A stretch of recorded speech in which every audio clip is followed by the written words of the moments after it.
Hello বন্ধুরা, আবারও বেরিয়ে পড়লাম।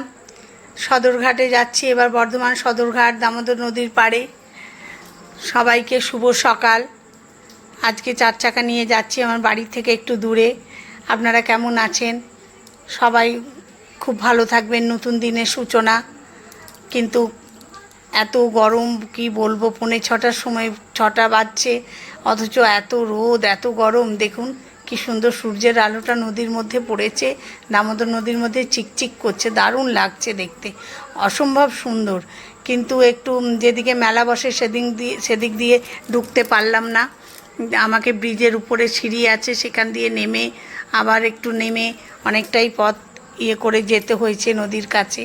আমি বলেছি দেখবো তো দেখবই, কি সুন্দর লাগছে। আমি কিন্তু এই নদীটা দেখেছিলাম আপনার সময়, ছট পুজোর সময় এত সুন্দর নদীর পাড়গুলো পরিষ্কার পরিচ্ছন্ন, সাজানো গুছানো থাকে, কি বলবো। ব্রিজটাও অসম্ভব সুন্দর লাগছে। এই ব্রিজটা যাচ্ছে, লরি বেশি যায়, লরি বাস সবই যায়, কিন্তু এখন তো আমি সকাল সকাল দেখলাম লরি বেশি যাচ্ছে।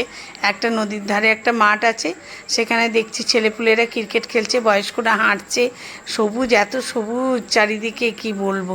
চারিদিকে গাছে, কিন্তু কাশ ফুল খুব একটা বেশি হয়নি। ভাবলাম কাশের ফুলের সঙ্গে একটু ফটো তুলবো, খুব একটা বেশি হয়নি, সবে হচ্ছে।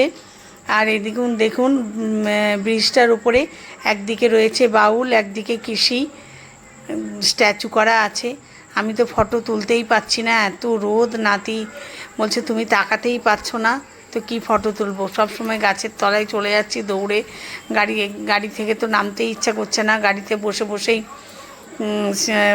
মানে সিনারি দেখলাম, দারুণ সুন্দর লাগছে, এত সুন্দর সিনারি লাগছে, মনে হচ্ছে যেন প্রকৃতির আরেকটা রূপ, নদীর রূপ, নদীর পাড় দেখতে সত্যি খুব ভালোবাসে। এত ভালো লাগে, কি বলবো আপনাদের কেমন লাগলো অবশ্যই কমেন্ট করে জানাবেন। আমার ব্লগ ভালো লাগলে লাইক শেয়ার কমেন্ট করবেন। এরপর আমরা বাড়ির উদ্দেশ্যে চললাম। সকাল সকাল বেরিয়েছি, সবাই ঘুমিয়েছিল। এবার যাই, সকালে তাড়াতাড়ি ফিরলে অনেক কাজ থাকে, বাড়ির তো সংসারের অনেক কাজ থাকে। দেখুন না, কয়েকটা ফটোশ্যুট করেছি। আপনাদের কেমন লাগলো আমার ফটোশ্যুট অবশ্যই জানাবেন।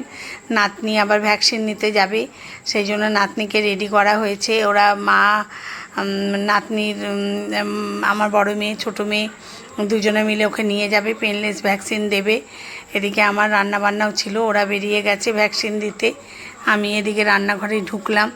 সকালে এসেই 1 কাপ চা বিস্কুট খেলাম, খেয়ে নিয়ে একবার বাইরে খেয়েছি দোকানে, আমি, নাতি আর আমার ড্রাইভার। বাড়িতে এসে রান্না করলাম বাসন্তী পোলাও, সাদা ভাত, পেঁয়াজ পোস্ত, খাসির মাংস, সালাদ, সবাইকে খেতে দিলাম। এই হলো আজ সারাদিনের কাহিনী। আপনাদের কেমন লাগলো অবশ্যই কমেন্ট করে জানাবেন।